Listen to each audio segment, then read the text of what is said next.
Welcome to the deep dive. This is where we basically jump headfirst into a topic using some great source material and pull out the key takeaways for you. Yep, a shortcut to getting informed. And today, we're tackling Spanish football vocabulary. That's right. Our source is fantastic. It's from the Jaime Lara Español YouTube channel. We've got a transcript from one of his videos where he really breaks down the language of football in Spanish. He does a great job. So your mission today, if you're up for it, is to come away with a much better grasp of these key Spanish football terms. Could be super useful, right? Maybe you're planning a trip, want to chat with fans, or just, level up your Spanish in a fun way. Exactly. Prepare for some aha moments as we get into the language of the world's favorite sport. Jaime covers a lot, from the basics of the pitch to play roles. And actions, even some pretty colorful slang terms later on, things you probably wouldn't find in a standard textbook. Definitely not. Okay, shall we kick off with the playing field itself? El terreno de juego. Let's do it. So the main words are campo de fútbol and terreno de juego, like you said, both seem pretty common. Yeah, terreno de juego maybe sounds a bit more active, like ground of play. That makes sense. It's where it all happens. Okay. Inside the campo, we've got specific zones, like the area pequeña. Right, or area chica, that small box right in front of the goal, the goalie zone. Gotcha. And then just outside the main penalty box, there's that arc. The media luna, the half moon. Players have to stay behind that during a penalty. Yeah, Exactly. Which brings us to the punto de penalti, the spot. The penalty spot, yep. Yep. And the line at the edge of the box is the board or frontal de área. So many specific lines defining the play. Totally. Then the goal itself, porteria. Or, interestingly, Jaime mentions arco is common in South America. Arco, like arch. That's quite evocative, isn't it? Like an opening. It is. Language is cool like that. Yeah. Okay, the line at the end is the linea de fondo, goal line. Pretty straightforward. Ball goes over that, it's out. Unless it's a goal, obviously. Obviously. And the corner flag area gives us corner. Corner. Now, here's a little detail. Jaime points out. It's spelled like English corner, but in Spanish, it needs that accent mark on the O. Corner.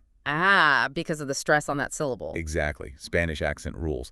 He actually mentions having a whole separate video just on accentuation, which sounds pretty useful if you really want to get the pronunciation down. Good tip. We should link that. Okay. Running down the sides. Línea de banda, the touchline or sideline. And splitting the pitch in half. Línea del centro. The centro line. Makes sense. For What's the it? círculo centro. It's on a circle, yeah. And the punto central right in the middle, the kickoff spot. So that's the basic geography mapped out. Yeah, a good mental map. Now, let's zoom in on the goal, the porteria.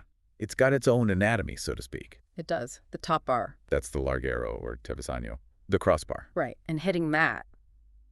Always dramatic. always.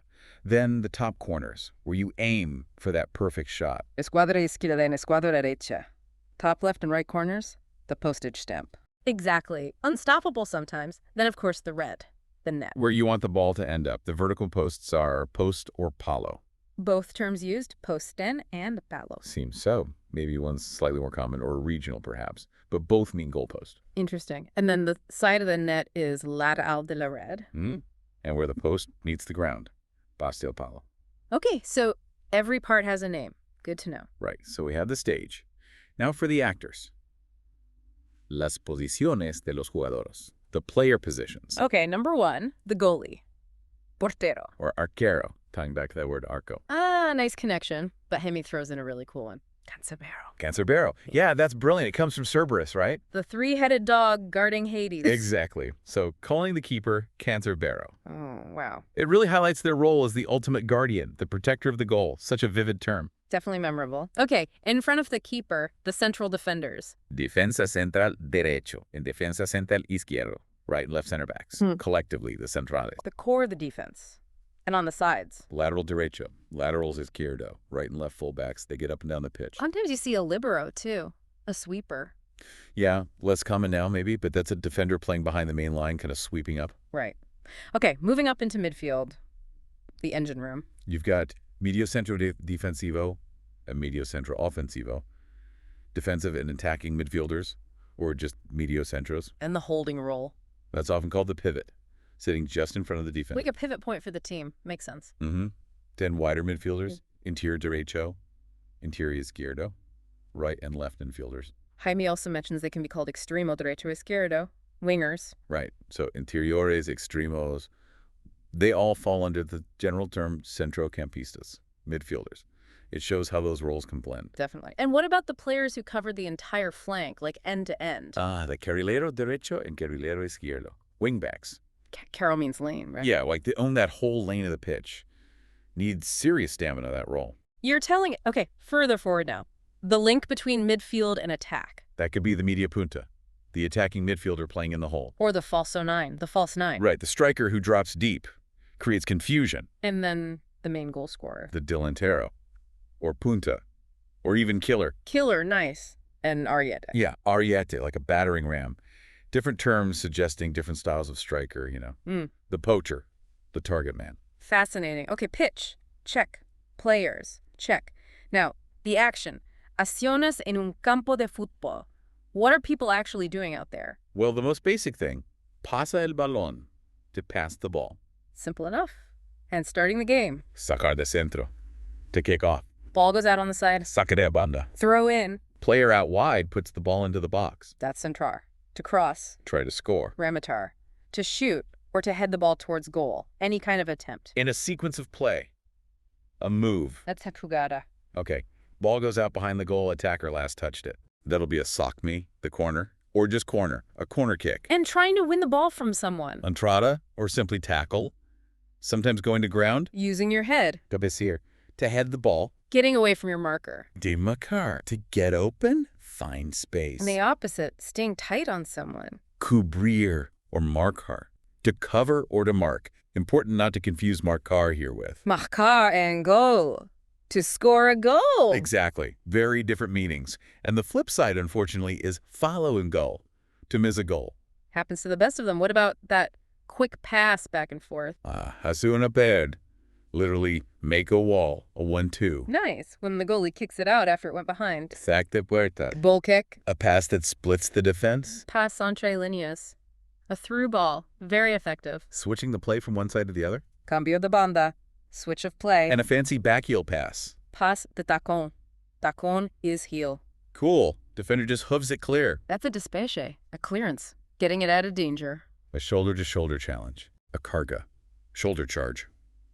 Supposed to be legal, if done right. Supposed to be. Trying to win the ball high up the pitch. Prisionar. To press. High pressing. The wall of players for a free kick. That's the brera. Defensive wall. Sliding in to stop an attack. Cortar la jugada or hacer una cegada. A sliding tackle. 3 goals by 1 player. Heisen hat trick. Same term, basically. And that bendy, swervy shot or cross. Centro con rosca. A curved cross or shot. Rosca's like the thread of a screw, so it implies spin. Wow, the detail is amazing. But sometimes things go wrong. Rule breaking. Infracciones. Yep. Any illegal play is a falta, a foul. And that leads to? Could be a libre directo, a direct free kick you can shoot straight at goal. Oh. A libre indirecto, indirect free kick, needs 2 touches before a shot on goal. And if the foul's in the box? Usually a penalty. Note the I ending in Spanish. Right, penalty. Yeah. Common fouls. Pulling someone back. That's an agarrón, a pull or tug. Touching the ball illegally. Mana, handball. Getting sent off. Expulsion.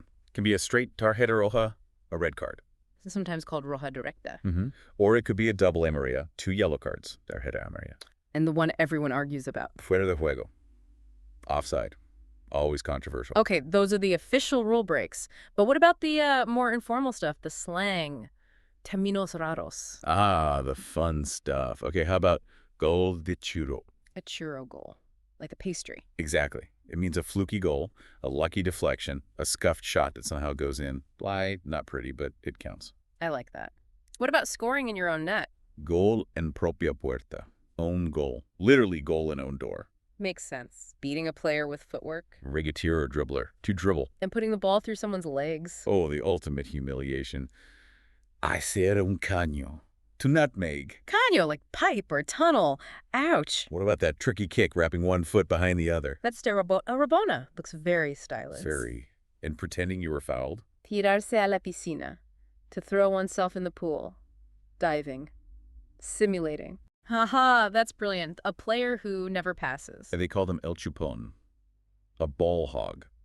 Literally the sucker or pacifier. Okay, the league's top scorer. Often called the pichichi. Right? Jaime explains this comes from a famous athletic Bilbao player, Rafael Moreno Aranzadi. Yeah, nicknamed Pichichi, scored tons of goals. Now the trophy for La Liga's top scorer is named after him. Great legacy. It really is. Fancy footwork, like stepping over the ball. Hacer la bicicleta. The step over. Doing the bicycle. And the overhead kick? The spectacular Chilena. The bicycle kick. Mm-hmm. Named because it was supposedly popularized or invented by Chilean players. Amazing. What a range of vocabulary we've covered, from, the basic lines on the pitch to something like a chilena or a gol de churro. It really shows the richness of the language around football and Spanish. Hopefully understanding these gives you a deeper connection when you watch or talk about the game. Definitely. Think about which turns stood out to you, maybe were completely new. Try listening for them next time. Yeah, great idea. And of course, a huge shout out again to Jaime Lara from the Jaime Lara Español YouTube channel.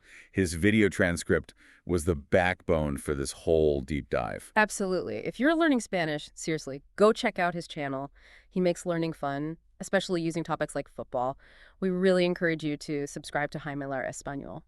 Subscribe, maybe leave a comment on his video saying you found him through us or just that you appreciate the content. Yeah, and share his stuff. If you know anyone else learning Spanish, especially if they like football, Jaime's channel is it's a goldmine. Totally. Supporting creators like Jaime helps them keep making these fantastic resources. It helps everyone learn. It really does. So as we wrap up, maybe think about this. How does knowing this specific football language change how you might engage with a sport, maybe connect with fans from Spanish-speaking countries? Or just consider how learning vocabulary around something you already enjoy, like football, can make the whole process of language learning feel less like work and, frankly, a lot more memorable and fun. Great point. Well, thanks for joining us for this deep dive.